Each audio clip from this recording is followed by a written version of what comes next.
వేదిక వేసి యూట్యూబ్ వీక్షకులందరికీ నమస్కారం. నేను మీ డాక్టర్ నావులపల్లి మహేష్ చంద్ర భరద్వాజను, హైదరాబాద్ నుంచి.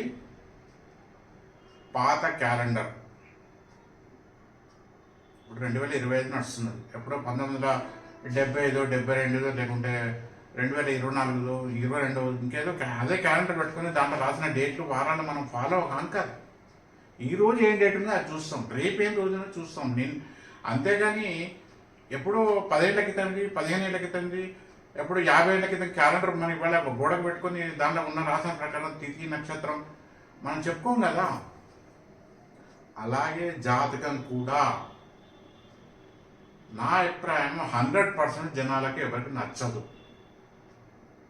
ఒకప్పుడు కూడా నేను కూడా ఇదే భ్రమలో ఉండి నేను కూడా ఇవాళ జనాలందరూ ఉన్న ఒక భ్రమలో నేను ఉన్నాను. అదే జాతకంలో చెప్పిన ప్రకారం జరుగుతుంది. ఫలాని టైంకు రోగం వస్తుంది, ఫలాని టైంకు వివాహం అవుతుంది, ఫలాని టైంకు ఉద్యోగం వస్తుంది, ఫలాని టైంకు ఉల్లి కట్టుకుంటాం. జరగదు. ఫస్ట్ జాతకం అంటే ఏంటో తెలుసుకోండి. హోరోస్కోప్ అను, కుండలి అను, ఇంకా నీ ఏ భాషను పెట్టు, అదే పద్ధతులను తయారు చేయండి. అదే రాశి చక్రం, అదే నవగ్రహాలు, అదే 12 భావాలు, అవే 27 నక్షత్రాలు. నువ్వు ఏ భాషలు చెప్పినా, ఏ పద్ధతిలో వాడినా కూడా ఇవే ఉంటాయి. మనం ఏం లెక్కలే అంటే 1 to 9 0 ఎట్లనో, 1 నుంచి 9 అండ్ 0 ఎలాగనో, ఎవ్వరు ఏ లెక్కలు చేసినా, ఏ గణితం చేసినా కూడా ఇవే ఉంటాయి. అలాగే జాతకం కూడా. అసలు ఫస్ట్ జాతకం అంటే వాళ్ళకి ఎవరికి సరైన అవగాహన లేదు. పేరు, పుట్టిన తేదీ, నెల, సంవత్సరం, టైము, బర్త్ ప్లేస్ ఇస్తే అది మన మొత్తం చరిత్ర అంతా చెప్తుంది. మనం ఎన్ని రోజులు బతుకుతాం అనేది కూడా దాంట్లో సూచిస్తుంది. దాంట్లో రాసిన ఫలాని దశ నడుస్తున్నప్పుడు నీకు ఏదో వివాహం అవుతుంది, ఫలాని దశ వచ్చినప్పుడు నీకేదో ఇల్లు కట్టుకుంటావు, బాగా కలిసి వస్తుంది. ఇలాంటి అనేక మనం ఒక భ్రమలో ఉన్నాం. భ్రమాణాలే, ఊహాలోకం, కళలు వచ్చినాయని నిజం కావు. జాతకం అనేది ఏదైనా ఒక ఎగ్జామినేషన్లా, పరీక్షలా ఒక స్టూడెంట్ రాసిన ఆ ప్రశ్నలకు రాసిన సమాధానం బట్టి వాళ్ళకు fail, first class, second class, third class, rank, university first, ఇలాంటి ఏదో ర్యాంకులు వస్తాయి. ఆ విద్యా సంస్థలు ఇస్తాయి. అలాగే ఆయన కాంపిటేటివ్ ఎగ్జామ్స్ ఉద్యోగం కోసం అప్లై చేసినప్పుడు కూడా ఆ మార్కులను బట్టి వాళ్ళు రిజెక్ట్ కావడం, సెలెక్ట్ కావడం అనేది ఉంటుంటుంది. అందరం మనుషులేమో, అందరూ ఒకేలాగా పుడతాం.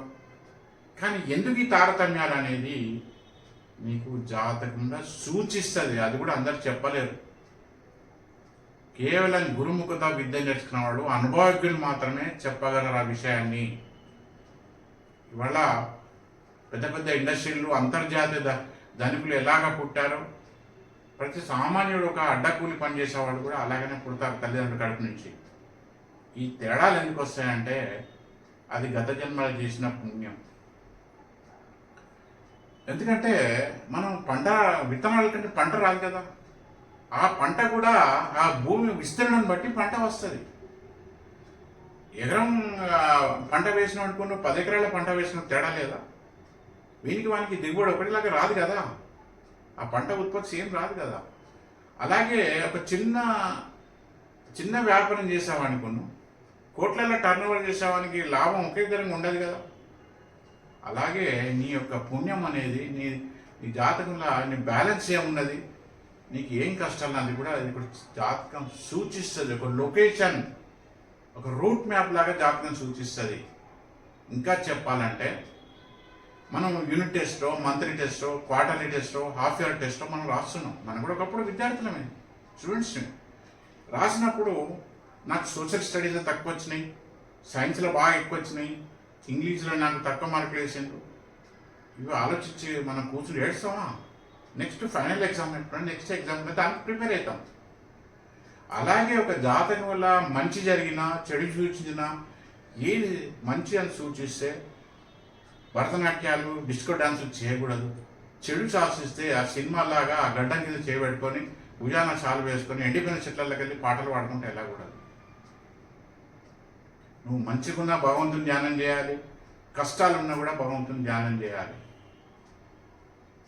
ఈ జాతకం వల్ల ప్రకారం ఈరోజు నేను రీసెర్చ్ చేసిన ప్రకారం ప్రతి మనిషి మీద నువ్వు రగ్గేసుకొని ఒక మూసుకేసుకొని పడుకో, ఎక్కడైనా పడుకో, ఈ భూమిలో ఏ చెల్లాల పడుకో, ఇంకెక్కడైనా పడుకో, 142 ప్లస్ 142 ప్లస్ ప్రభావాలు మనిషి మీద ఉంటున్నాయి.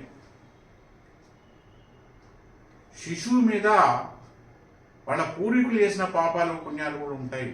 శిశువు ఒక తల్లి కన్సీవ్ అయినప్పుడు, గర్భం దాల్చినప్పుడు కూడా ఆ ఇంటి ప్రభావం కూడా దీని మీద ఉంటాయి. ఇలాగా ఒక మనిషి మీద 142 రకాల ప్రభావాలు ఈ నేటి కాలంలో పడుతున్నాయి. ఇవి ఇంతకుముందు 1990కి ముందు ఈ ప్రభావాలు ఎందుకు పడలేదంటే, అప్పుడు మన దేశంలో ఈ జ్యోతిష్యం, జాతకం, వాసన అనేది నిత్య జీవితంలో మిళితమై ఉండేది. ఈ జ్యోతిష్యం వేరే, మనిషి నిత్య జీవితం వేరే, సంఖ్యాశాస్త్రాలు వేరే, ఈ వాస్తులు వేరే అంటూ ఉండేది కాదు. అందుగురించి ఆ కాలంలో ఇంత అన్రెస్ట్, ప్రజల్లో ఇంత టెన్షన్లు, ఇంత అశాంతి, ఇన్ని రోగాలు లేవు. ఎప్పుడైతే ఈ నేచర్ సంబంధించిన రూల్స్ మనం అతిక్రమించినవో అప్పుడే మనకి సమస్య లేని కుటుంబం, టెన్షన్ లేని, బాధ లేని కుటుంబం మనిషి కనబడడం లేదు. కుటుంబ తగాలు, బయట తగాలు, టెన్షన్లు, రిటైర్మెంట్ అయినా కూడా ఏం మనశ్శాంతి లేదు. ఈ అప్పులు, ఇవన్నీ గొడవలు, ఇవన్నిటి కారణం మన ఈ ప్రకృతి నియమాలను మనం ఉల్లంఘించడం వల్లనే. నేటి కాలంలో మనిషికి కేవలం ఒక జాతకం ఏమాత్రం పనిచేయదు. ఆ జాతకం పట్టుకొని వాళ్ళని కాంటాక్ట్ చేస్తారు, వీళ్ళని కాంటాక్ట్ చేస్తారు. మా అమ్మకి ఎప్పుడు పెళ్ళి అవుతుంది, మా అమ్మకి ఎప్పుడు పెళ్ళి అవుతుంది, నేను ఎప్పుడు ఇల్లు కడతా, ఇలాంటి అది సోషల్ మీడియాకి అలవాటు వాళ్ళకు, టీవీలో వచ్చిన వాళ్ళకు, వీడియోలో వచ్చిన వాళ్ళకు ఫోన్లు చేసి అడుగుతుంటారు. అది చాలా చాలా తప్పు. కేవలం ఒక జాతకం కేవలం సూచిస్తుంది. 142 కారణాలు ఉన్నాయి. అందులో ఫస్ట్ కారణం ఈ జాతకం. అది సొల్యూషన్, రూట్ మ్యాప్ చూస్తుంది. అంతేకాని జాతకంలో సూచించిన విధంగా జరగదు. ఎవరైనా చెప్పారంటే నేను చెప్పాను కదా అంటారు కూడా, అది చాలా తప్పు. దానికి ఎన్నో కారణాలు ఉంటాయి. ఒక జ్యోతిష్కుడు ఏదైనా చెప్పిండంటే దానికి ఫలించడానికి ఎన్నో రకాల కారణాలు ఉంటాయి. జ్యోతిష్కుడు ఇతరుల తలరాత కాదు కదా, తన కడుపున పుట్టిన పిల్లల జాతకం కూడా మార్చలేడు. కట్టుకున్న భార్యతో కానీ భర్తతో కానీ జాతకం మార్చలేరు. వాడు ఆ తలరాత మార్చలేరు. ఎవరి తలరాత వాడు మాత్రమే మార్చుకోగలరు. దయచేసి నేను ప్రజలందరికీ నేను రిక్వెస్ట్ చేసి సూచించేది అంటే, రిక్వెస్ట్ చేయడం లేదు, సూచిస్తున్నాను. ఎందుకంటే మీ కష్టం, మీ జీవితం మీది. మీకు మంచి కావాలన్నా ఆపే శక్తి నాకు లేదు, మీకు చెడు జరిగే సూచనలున్నా ఆపే శక్తి నాకు లేదు. మీ కష్ట సుఖాలను, మీ కష్టాలను, నష్టాలను, ప్రాబ్లంను కేవలం మీరే ఆపుకోలేరు, మీరే సాల్వ్ చేయగలరు. అందుకు మీకు ప్రాపర్ అడ్వైస్ ఇచ్చేవాళ్ళు కావాలంటే ఫస్ట్ మీరు ప్రార్థించవలసింది, మంచి అడ్వైజర్ మీకు కావాలంటే, మంచి సలహాదారుడు, మంచి కన్సల్టెంట్ కావాలంటే మీరు ఫస్ట్ ప్రార్థించవలసింది మీ కులదైవాన్ని, మీ పితృదేవతలను.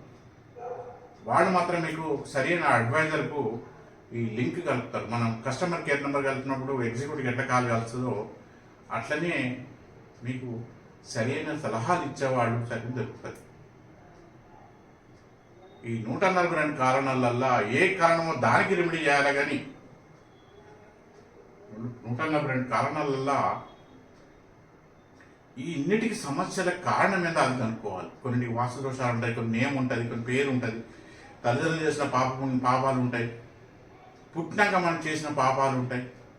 ఎవరికో మోసం చేస్తే, మన డబ్బులే కొడితే, కడుపు కొడితే, అన్యాయం చేస్తే అది పాపం కాదు, దాని యొక్క దుష్ఫలితం.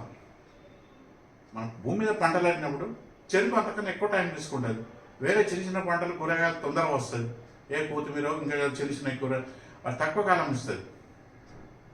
అలాగే నువ్వు చేసిన పాపాలకు, నువ్వు చేసిన పుణ్యాలకు ఫలితం రావడానికి కాస్త టైం పడుతుంది.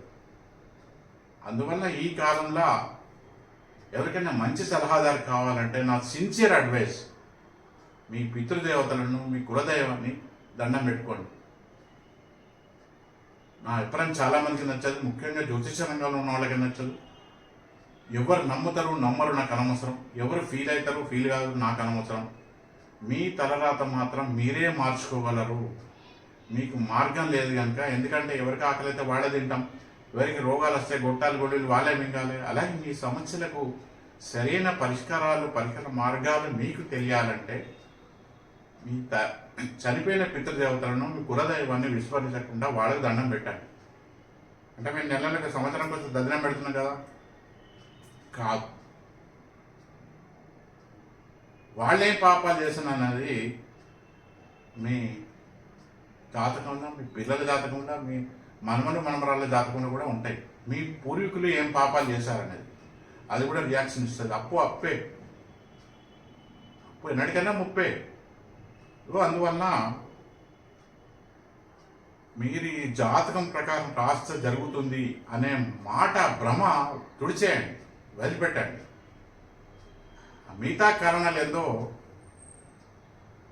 అవి తెలుసుకోవాలి.